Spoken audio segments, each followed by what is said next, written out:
Helen of Troy, these guys make a lot of stuff that you use in your kitchen and elsewhere. Consumer brand product company, yeah. They're up 20%, Pete.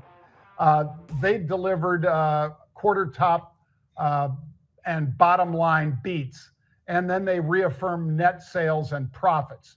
I mean, this is just an astonishingly good quarter for them, Pete. I don't know if they had to cut prices to get volumes out like this, but boy, people really liked the report, and obviously they like what Helen of Troy makes.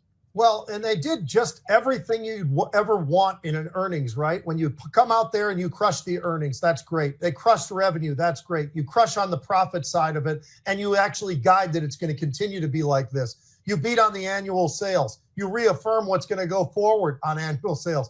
I mean, just about everything you could say in a positive way was said by this company on this delivery. And on top of that, John, you've got some large shorts in there too. So talk about a little bit of a squeeze. Why is it up as much as 20%? Well, a little bit of a squeeze. And I would say this, when you look at this company and you say, well, what is the PE of this? Well, it's an 8. So is it expensive now because of what they've just told you, how good things have been, how good things will be in the future? I would say this thing is pretty inexpensive still with an 8 PE, that's price per earnings. I would say that this thing could absolutely warrant 12, 14, something like that. I think there's upside still left for Helen of Troy.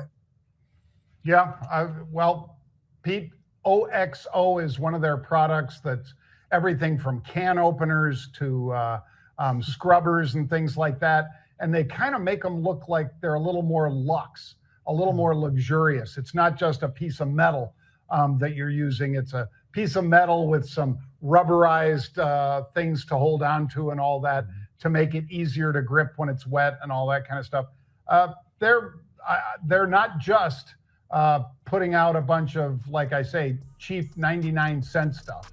Their stuff is probably 2 to 3 times more expensive than most of the competitors that you could buy on the shelf. Maybe people just wanted to treat themselves a little and buy some of that. I don't know. Yeah.